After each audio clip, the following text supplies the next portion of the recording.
Let's be real for a second. You wake up, you look over at your partner, or maybe you're losing sleep over your wedding budget, and you have to wonder, how did we end up here? We've been conditioned to think that marriage is the peak of human romance, the happily ever after. But if you drag your brain back about 30,000 years, the whole concept of marriage, it doesn't exist. If you walked up to a Stone Age ancestor and asked them to sign a contract or tie the knot, they'd probably just stare at you like you'd lost your mind. So, how did they handle things? Well, they didn't date in the way we do, and they certainly didn't have romantic weddings.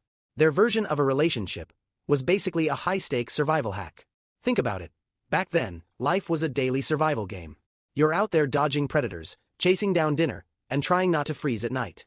If you're flying solo, you're basically a sitting duck. So, pairing up wasn't about candlelit dinners, it was about risk management.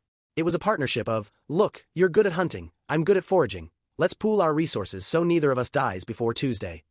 Marriage, in its rawest form, was just a business merger. It was a survival contract. Then, things got complicated. Humans started farming, settling down, and suddenly, we had stuff, land, livestock, grain silos. And people started getting greedy. You don't want your hard-earned stash going to some random person in the next cave over. You want it going to your kids. Suddenly, marriage wasn't just about survival anymore. It was an inheritance system. It was about making sure your lineage got the goods. And that's when marriage turned into a social signal. Just like we wear clothes to show the world who we are, marriage became a billboard. Two families would join their kids, and it was basically a massive political flex to the neighbors. See this? We're a team now. You come for one of us, you're dealing with both of us.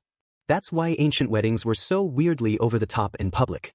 It wasn't about the love between two people, it was about telling the whole tribe, back off, these two are off the market.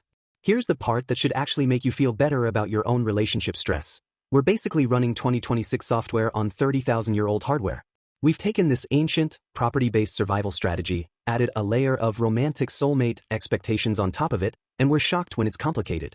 We're asking a system designed to protect livestock to also make us feel emotionally fulfilled, intellectually challenged, and constantly adored.